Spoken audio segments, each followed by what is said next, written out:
আমি আপনাকে বলি, গতকালকে আসিফ নজরুল ওই যে বললো না যে মাহমুদুর রহমান এইটা ইত্যাদি, মাহমুদুর রহমানের আমরা প্রচুর ইয়ে করছে, আমি ওইখানে ইন্টেনশনালি আমি ওইখানে একটা কমেন্ট করলাম।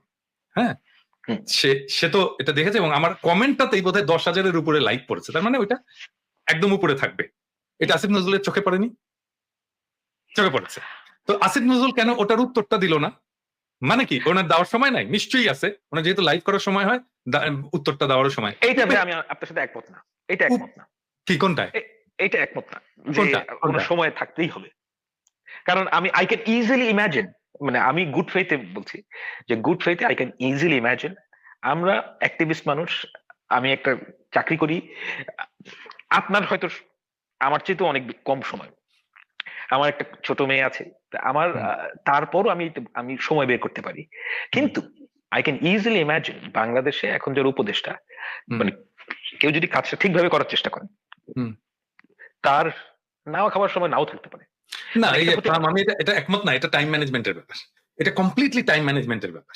না, আই এগ্রি, এটাও তার একটা ম্যানেজারিয়াল ক্যাপাসিটি, তাই না? সেটাও ওনাদের নাই। হ্যাঁ, তো মানে ধরেন, মানে আসিফ নজরুলের যদি 2 মাস হয়ে গেল না, 2 মাস হয়ে গেল সরকারে থাকে, আসিফ নজরুলের যদি পিনাকি ভট্টাচার্যের জন্য 2 মিনিট সময় দেওয়ার মতো সময় না থাকে, তাহলে উনি সরকারে আছেন কেন? না ভাই, আপনাকে তো সবাই ভয় পায়। দ্যাটস দ্য ট্রুথ, যে আপনাকে মানে সবাই তো সরকারের যারা আছেন তারা তো ভয় পাবে। কারণ এখানে আরো অনেক সমস্যা আছে। ফেসবুকে মানুষ ইন্টারঅ্যাক্ট করতে চায় না কেন? ফেসবুকে মানে যেমন ধরেন আমাকে অনেকেই, মানে যারা বাংলাদেশের গণ্যমান্য ব্যক্তি, তারা আমাকে অনেক সময় এই কথাটা বলেছেন, আমি তোমার ওখানে কমেন্ট করি না কারণ ওই উল্টাপাল্টা গালিগালাজ করবে। হ্যাঁ, তা এখন দিস ইজ ট্রুথ। হ্যাঁ, এখন আমার তো চামড়া খুব মোটা, আমাকে গালিগালাজ করলে আমার কিছু যায় আসে না। কিন্তু ধরেন অনেকের তো আসলেই মানে অত চামড়া মোটা না, অনেকের তো গায়ে লাগে। হ্যাঁ, তো এগুলো তো রিয়ালিটি, এই রিয়ালিটি থেকে তো আমরা বের হতে পারবো না। এবং প্রত্যেকটা মানুষের কিছু আমি বলবো, যেমন ধরেন ইউনূস সাহেব এখন ওনার 84 বছর বয়স। আই ক্যান ইজিলি ইমাজিন যে উনি এই যে ফেসবুক সেটিং, ইউটিউব ভিত্তিক কথা বলা স্ক্রিনের সামনে, এটা আমি বলতে পারতাম না 2 বছর আগে। হ্যাঁ, তো মানে উনি যে এটাতে মানে খুবই মানে কি বলবো, যে আনইজি ফিল করবেন, এটা কিন্তু হতেই পারে না। এবং এটা হচ্ছে কি, এই বাস্তবতাটা মেনে নিয়ে আমাদেরকে ফাংশন করতে হবে। এবং এটা যদি একটা মানে পলিটিক্যাল গভর্নমেন্ট হতো, তাহলে আপনি তাকে গালিগালাজ করাটা ঠিক আছে, জায়েজ আছে।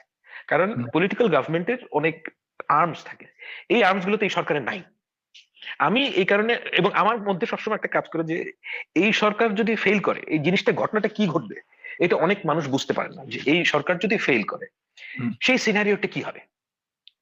হ্যাঁ, এটা কিন্তু মানে ফেল আমি আচ্ছা, আমার কাছে মনে হয় যে এই সরকার ফেল করার আমি কিছু রাস্তা বলছি কিভাবে ফেল করবে। প্রথমে জেনে নিতে চাই যে কি হলে আমরা বুঝবো যে এই সরকার ফেল করেছে। It's very easy.